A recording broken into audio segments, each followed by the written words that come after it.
गौवंशवरती कारवाई करण्यात आली आहे। कशा पद्धतीची कारवाई होती काय सांगा आणि कोण आरोपी होते?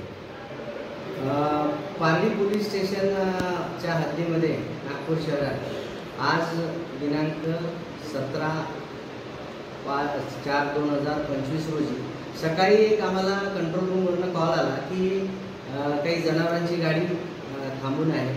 तर अशा पद्धतीने जो कॉल होता त्याच्यावर आमच्या अधिकाऱ्याने आम्ही अटेंड केला।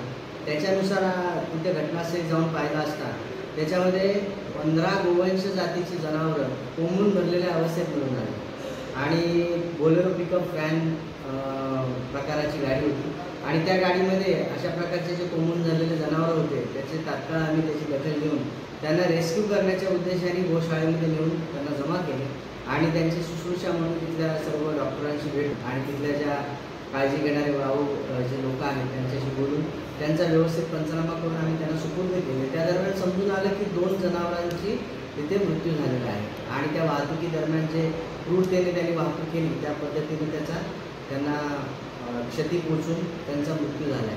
त्या संदर्भात जे आपले वेटरनरी डॉक्टर्स आहेत त्यांच्याशी बोलून त्यांचं पोस्टमॉर्टम करण्याची प्रोसिजर सुरू आहे आणि याबद्दल पारडी पोलीस स्टेशनमध्ये क्रूरतेने वागणूक आणि वाहतूक आणि कत्तलीसाठी वाहतूक केल्या प्रकरणात गुन्हा दाखल करण्यात गुन्हेगार कुठे?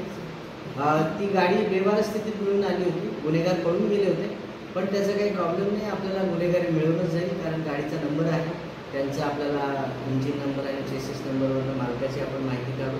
गाडी कोणाच्या ताब्यात होती, माल कोणाचा होता, वाहतूक कोण करणारे होते, याच्यामध्ये अजून कोणाचा सहभाग आहे का, या सर्व गोष्टींचा आपण उलगडा लावतो। यामध्ये कितीचा मुद्देमाल वगैरे काही जमा करण्यात आलेला आहे?